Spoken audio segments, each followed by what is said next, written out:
Hey y'all, welcome back to the channel. Today we're working on the fuse box.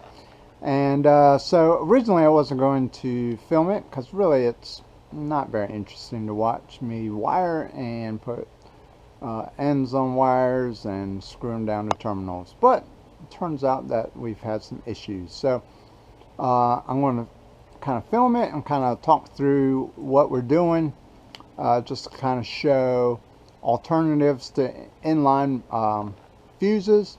Obviously inline fuses are a lot more simple, but they are expensive. I think big box stores are charging $5–6 a piece for them, and that adds up when you have several lines. So I've made a fuse box for just things I had laying around, and so but you know, no matter how much you try to anticipate in a project, you're going to have trouble.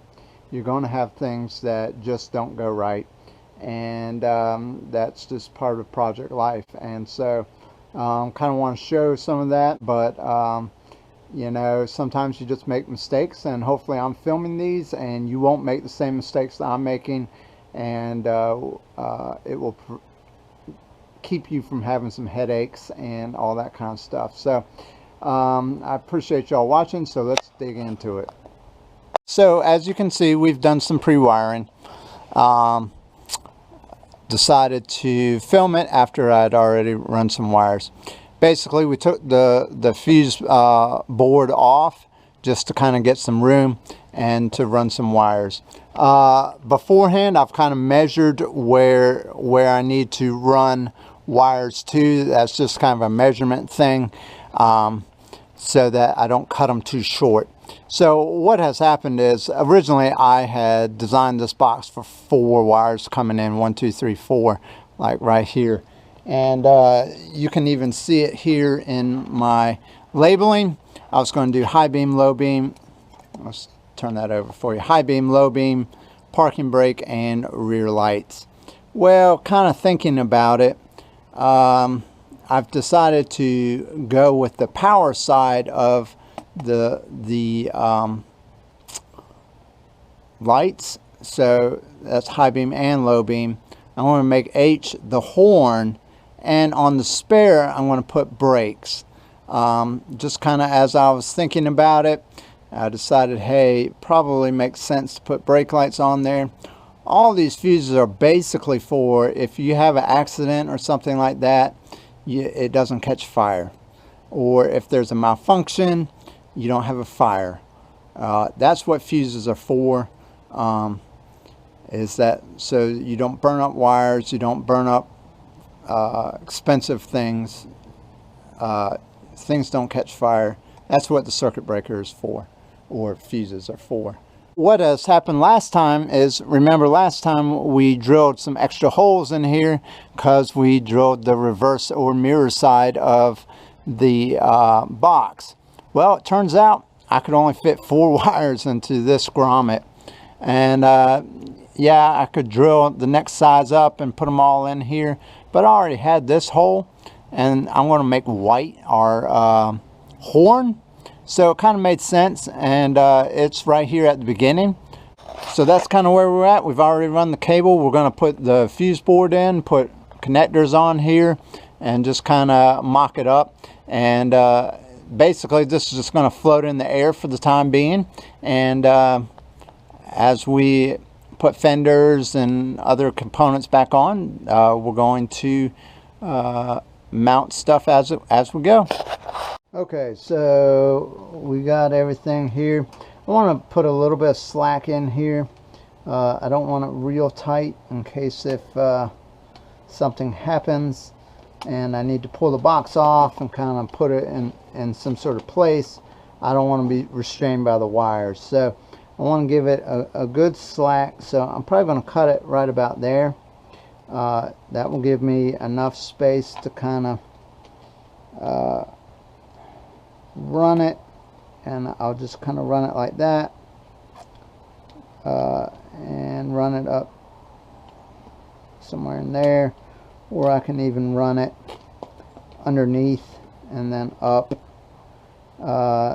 sometimes having too much wire is a problem, but I think if we have it right here, we'll be okay. So I've got my cutters here, so we're going to cut it, which that gives us enough for here, which will run to the top side of that, which is right about there, which is plenty. So we'll kind of cut it right here.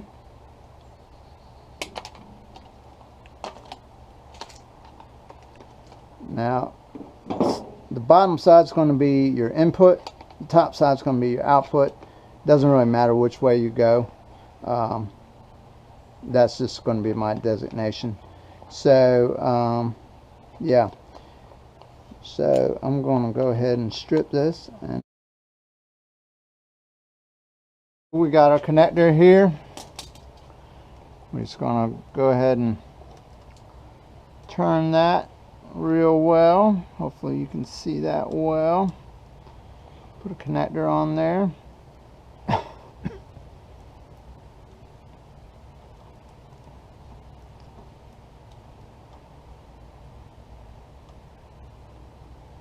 So we want just a little bit showing, and then we'll put it down in here to the insole crimped.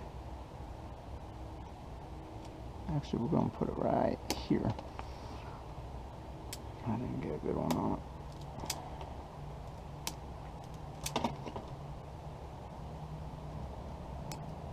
it. And it's amateur hour again, but we got it on there. So, and strip it.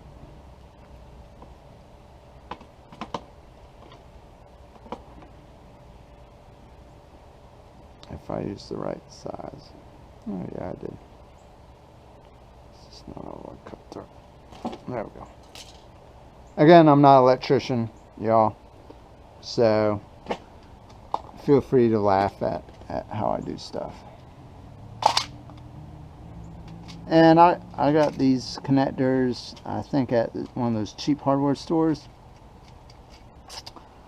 You probably get what you pay for, but they kind of work. And at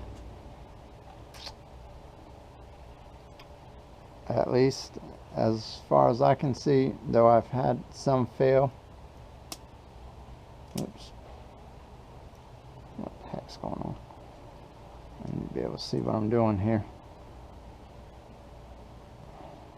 It's that one. That's the one I was looking for.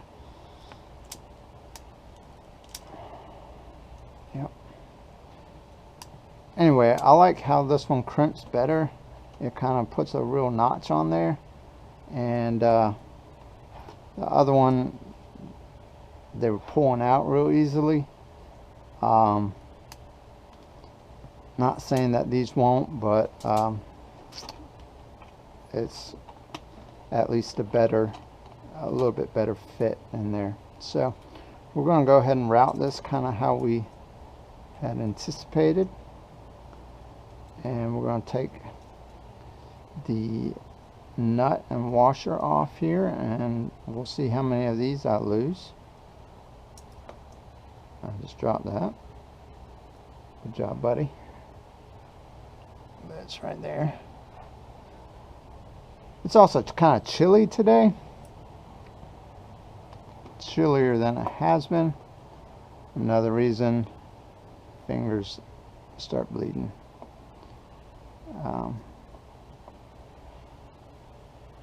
It's barely above freezing. In South Carolina, that's cold. I know up there in some other states, you look at just above freezing and you're like, oh, that's like a spring day. But down here, that's cold. So we're just not really built for that, not used to that.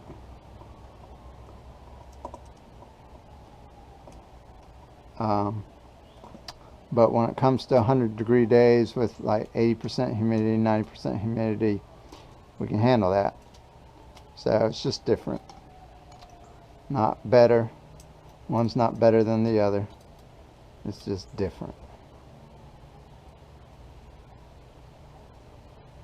So here we go. And we're going to take that off. Put those up there. Kind of make sure we got our orientation right. Put the nut back on. And tighten her down.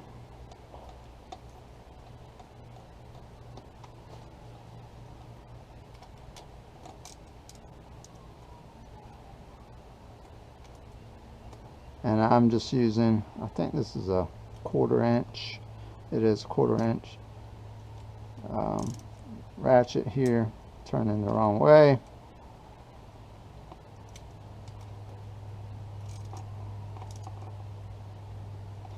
There we go. So now we have the horn kind of hooked up in some sort of wiring deal. And as you can see, this is a challenge with having them a little long. So I'm going to need to loosen them a little bit.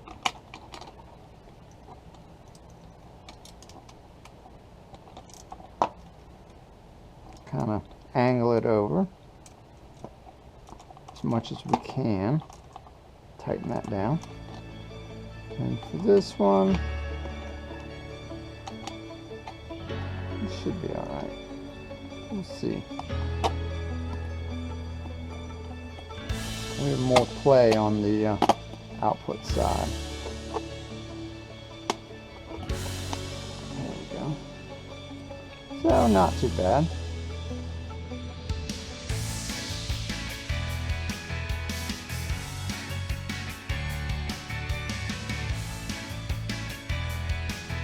Alright, so we got yellow here. Is the rear lights. So right about there is where we're going to cut.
Okay, so we got it all in there.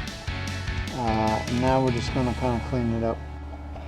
First we need to take the blue wire here, run it down to our old switch